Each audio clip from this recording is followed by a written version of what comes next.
क्या पाकिस्तान, श्रीलंका और बांग्लादेश के बाद अब भारत में भी तख्ता पलट की साजिश रची जा रही है? यह सवाल सुनने में जितना अविश्वसनीय लगता है, इसके पीछे छिपी सच्चाई उतनी ही खतरनाक और चिंताजनक हो सकती है। पहली बार जब यह सवाल उठता है तो हमें हंसी आ सकती है या शायद हम इसे किसी साजिश के सिद्धांत के रूप में खारिज कर दें। लेकिन जब आप इस कहानी की गहराई में उतरते हैं तो आपको महसूस होगा कि यह सिर्फ एक विचार नहीं बल्कि एक खतरनाक योजना हो सकती है जिसे नजरअंदाज नहीं किया जा सकता। इस रहस्यमयी साजिश की जड़ें अमेरिका के south and central Asian affairs के असिस्टेंट सेक्रेटरी डोनाल्ड लू तक जाती है। ऐसा कहा जाता है कि डोनाल्ड लू ने पाकिस्तान, श्रीलंका और बांग्लादेश में तख्ता पलट का नेतृत्व किया और वह अब भारत पर अपनी नजरें गड़ा रहा है। आखिरकार अमेरिका को दक्षिण एशिया में अपनी पकड़ मजबूत करनी है ताकि वह चीन के खिलाफ रणनीतिक बढ़त हासिल कर सके। डोनाल्ड लू का नाम पहली बार तब सामने आया जब पाकिस्तान के पूर्व प्रधानमंत्री इमरान खान ने उन पर गंभीर आरोप लगाए। इमरान खान का दावा था कि उनके खिलाफ तख्ता पलट की साजिश में डोनाल्ड लू का हाथ था। यह दावा यूं ही हवा में नहीं किया गया था, इसके पीछे कई घटनाएं थीं जो इस साजिश को और गंभीर बनाती हैं। अमेरिका जो अपने हितों के लिए किसी भी हद तक जा सकता है, वह उन देशों के विपक्ष को समर्थन देकर सत्ता पलटवाने का काम करता है जो उनके इशारों पर नहीं चलते। अब सवाल यह उठता है कि भारत में डोनाल्ड लू की भूमिका क्या हो सकती है। यह जानकर आपको आश्चर्य होगा कि लोकसभा के चुनावों के दौरान डोनाल्ड लू चेन्नई आया था, लेकिन उसका मकसद भारत सरकार के साथ संबंध मजबूत करना बिल्कुल भी नहीं था, बल्कि दक्षिण भारत के साथ खास संबंध स्थापित करना था। यहाँ सवाल यह उठता है कि दक्षिण भारत को विशेष रूप से क्यों टारगेट किया गया। कहा जाता है कि डोनाल्ड लू वही व्यक्ति था जिसने आर्टिकल 370 हटाने का विरोध किया था। भारत सरकार द्वारा जम्मू कश्मीर से विशेष दर्जा हटाने के बाद अंतरराष्ट्रीय स्तर पर कई देशों ने विरोध दर्ज करवाया था, जिसमें अमेरिका भी शामिल था।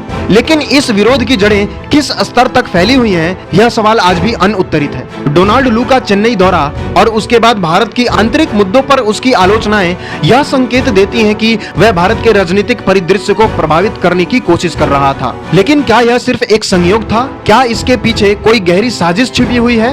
कुछ समय पहले एक रहस्यमयी बैठक व्हाइट हाउस में हुई थी जिसमें भारत से राहुल गांधी ने हिस्सा लिया था। यह बैठक सीक्रेट थी और इसके एजेंडे के बारे में बहुत कम जानकारियां बाहर आई हैं। लेकिन सवाल यह उठता है कि राहुल गांधी को इस बैठक में क्यों बुलाया गया था? क्या इस बैठक में किसी साजिश की नींव रखी गई थी? राहुल गांधी का व्हाइट हाउस में जाना और वहां की गुप्त बैठकों में शामिल होना भारतीय राजनीति में एक बड़े बदलाव का संकेत हो सकता है। क्या यह सत्ता के लालच में भारत को कमजोर करने की एक योजना थी?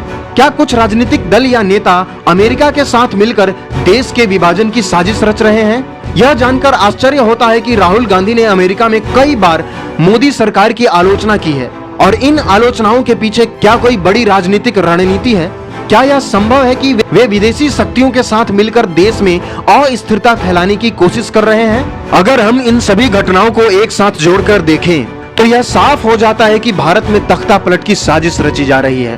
पहले पाकिस्तान, फिर श्रीलंका और अब हाल ही में बांग्लादेश, यह तीनों देश हाल ही में गंभीर राजनीतिक और आर्थिक संकटों से गुजरे हैं और हर बार अमेरिका की भूमिका पर सवाल उठे हैं। अब भारत को भी ऐसी ही साजिशों का सामना करना पड़ सकता है। भारत में भी विरोधी दलों और सरकार के बीच तनाव बढ़ रहा है। विपक्ष लगातार सरकार की नीतियों का विरोध करता आ रहा है और देश में राजनीतिक अस्थिरता की स्थिति बनती जा रही है। अगर हम हाल की घटनाओं को ध्यान में रखें, डोनाल्ड लू का चेन्नई दौरा, राहुल गांधी की सीक्रेट मीटिंग और विदेशी शक्तियों के बढ़ते प्रभाव, तो यह कहना गलत नहीं होगा कि भारत के अंदरूनी राजनीतिक परिदृश्य को बदलने की कोशिशें की जा रही हैं। अब सवाल यह उठता है कि भारत में भी पाकिस्तान, श्रीलंका और बांग्लादेश की तरह तख्ता पलट हो सकता है? अगर हाँ, तो कौन इस साजिश के पीछे है? क्या यह सिर्फ डोनाल्ड लू और अमेरिका की योजना है या इसके पीछे और भी कई अंतर्राष्ट्रीय शक्तियां काम कर रही हैं? अगर भारत में सत्ता परिवर्तन की यह साजिश सच है तो यह देश के लोकतंत्र के लिए एक बड़ा खतरा हो सकता है। भारत जो अपने लोकतांत्रिक मूल्यों पर गर्व करता है,